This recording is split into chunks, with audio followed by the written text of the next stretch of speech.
The life of an ag teacher in February is just absolutely ridiculous. It's one thing after another, which is why I haven't been so active on social media. Add in the chaos of FFA, farm, young children, having to make dinner and do laundry and all that good stuff. Don't get me wrong, my husband does help out a lot, but it's a lot. So I just wanted to give a quick update. I actually leave tomorrow morning at before the butt crack of dawn to head to Albany with a few students for State Leaders Experience, which is an FFA leadership workshop kind of a thing. I haven't posted anything about the sheep since I think Monday, and I mentioned that I had 3 bottle babies. Well, Monday night, I brought that little white lamb home, put it in the pen with the rest of the sheep because my bottle lambs live with my general population flock.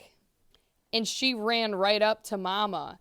And up until that point, I had never seen her latch on the mom. She always struggled to get the teat into her mouth. Sure enough, she goes into that pen. Mom comes running up after being gone literally all day. That lamb was at work and left with me at like 6:45 in the morning, and she came home somewhere around 4 o'clock.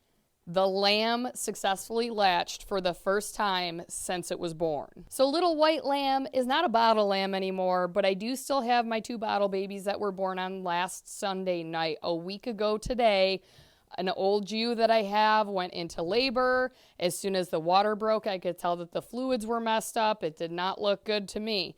And she had been contracting since Saturday night. So I had a suspicion that she may have ring womb, which is basically when the ewe goes into labor, but the cervix doesn't actually dilate. So when I saw the fluid and it didn't look normal, I got on my gloves, I got lube, went in to see what I could feel. And sure enough, she was not dilated. I couldn't fit my fist through that cervix, which means that those lambs couldn't come out. This is actually the first time I've ever had this problem. I did record it, but I'm not going to post that birth because I ended up massaging the cervix to get it to loosen. I didn't have any hormones to put inside to help loosen it up, so it was just stimulation trying to get it to loosen up. And eventually I started getting those lambs out, and there were 3 lambs in there. 2 were over 11 pounds each, and those are the ewe lambs that I currently have as bottle babies. The third one that I pulled out was a ram lamb. He was a little bit smaller, but not that much smaller. I didn't weigh him, but I think that he was around 10 pounds. But he was born dead. As soon as I got my hand on him inside of her before I even got him out, I could tell he was not alive. So, of course, in the process of this, which ring womb causes massive amounts of blood loss, it's a horrible complication to have. And in my research, it said that it was a high percentage that it's a fatal condition. Given the fact that I was relying solely on the manual stimulation and I didn't have hormones to help me, it wasn't going to be a great prognosis anyway. That ewe lost a lot of blood. I felt horrible, but I was just thankful that we got the 2 lambs out alive. They are doing very well. They took to the bottle no problem. I gave them colostrum. Immediately following the birth, I offered the mom warm water. She drank it. She did have interest in the lambs. She was buying at them. She was trying to clean them up, but she just couldn't. She did stand up too, which I was shocked about. I had gone up to the house to get towels to dry off the lambs, and by the time I came down, she was standing up right where she just stood right up. I'm like, what the heck? And then she walked over to the straw bale. There was a big straw bale that's kind of like loose kicked around, and she bedded right down in that and laid down. So I brought the lambs over to her, kept drying them off. She started licking them and buying to them. But by the time Monday morning rolled around before I left for work, I went down to feed those lambs, and I offered her warm water and she had no interest in it whatsoever. So I kind of had figured what the end of that story was going to be. The mom had passed away Monday by the time I got home from school. So I recorded that video on Monday. I didn't know if she was still alive or not. By the time I got home, she had passed. So here are my 2 little stick tights. They're so cute. That's this one. I'm pretty sure her daddy is the Gibraltar ram that was stuck in that hay feeder yesterday. Right there. Pretty sure that's the daddy of these 2 bottle lambs. That's my other mature ram, but it was really a mob type breeding situation because I also had some younger ram lambs in there. So it really was anybody's guess. I'm going to do a DNA test, but the markings he has looks suspiciously similar to this little cutie. So anyway, I had one more ewe that I knew was getting close to lambing, and she's actually the one that I thought would go in January. Like mid-January, I was coming down here every single day because I thought she would be the first one to go. As it turns out, she went into labor Thursday night. After a super long week at work, I was exhausted. So I said to my husband, look, it's 10 o'clock. I got to get to bed. Man, I feel old. Keep an eye on her, check on her before you come to bed, and just let me know.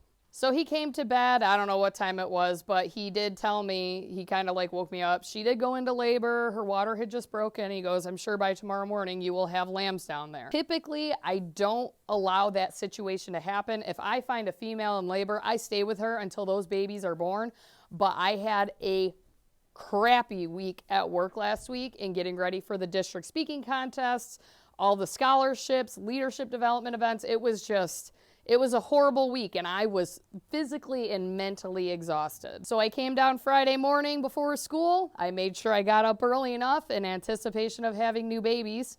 Sure enough, there were 3 little white lambs bouncing around. She had triplets, 2 males and a female, and they are all registrable. I just hope that she is able to support the needs of those 3 little lambs. Now, initially, I didn't want to jug her. I didn't jug any of these lambs when they were born.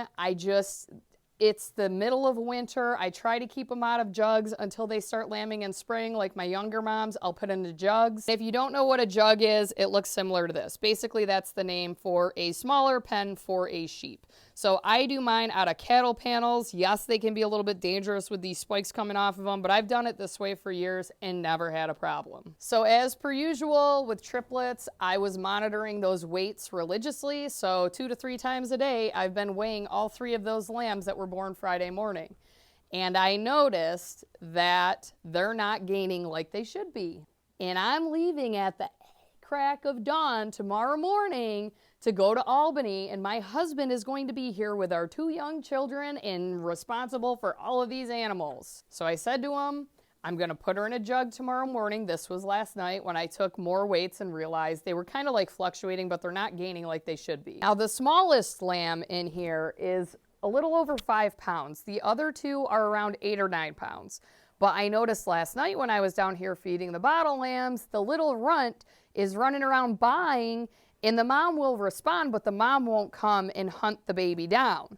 So my thought was, if I put him in the jug, at least that lamb can't get lost and he's more likely to eat. So she is now stuck in jail until I get back Tuesday, but I'm going to continue to take weights to see if this helps the situation or if I should introduce a bottle before I leave tomorrow morning at 3:45. Now, I will say that I am thankful I didn't realize the network that I have surrounding me, but I made a Facebook post early last week about how we have these 2 bottle lambs, and I am taking so much pity on my husband because he's responsible for so much. The last thing I needed to do was make him responsible for 2 bottle babies. So I kind of put in the post, if anybody would like to take them, please let me know.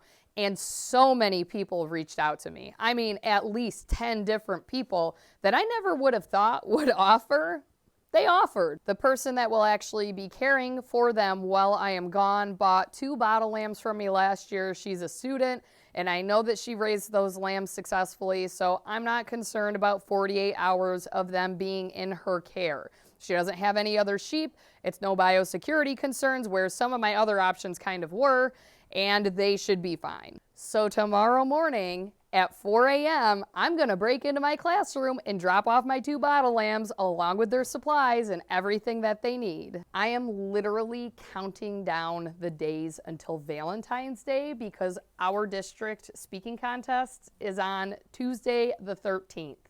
And after that's over, my life should get a little less stressful. Because for our first round of speaking contests, the local ones, we're in District 10, but the state FFA doesn't help organize it. We're responsible for finding our own judges. We're responsible for printing, copying, getting rubrics, pretty much everything, in addition to the food. So it's a lot. And thank goodness we have a lot of volunteers in our district. But I know if I had tried to coordinate this the first year I was teaching at Cat Little Valley, I would have struggled because I didn't have that network. And I'm very, very lucky right now. And of course, with our chapter seeing so much success over the last couple of months, people are very willing to help us. So I'm incredibly thankful for that.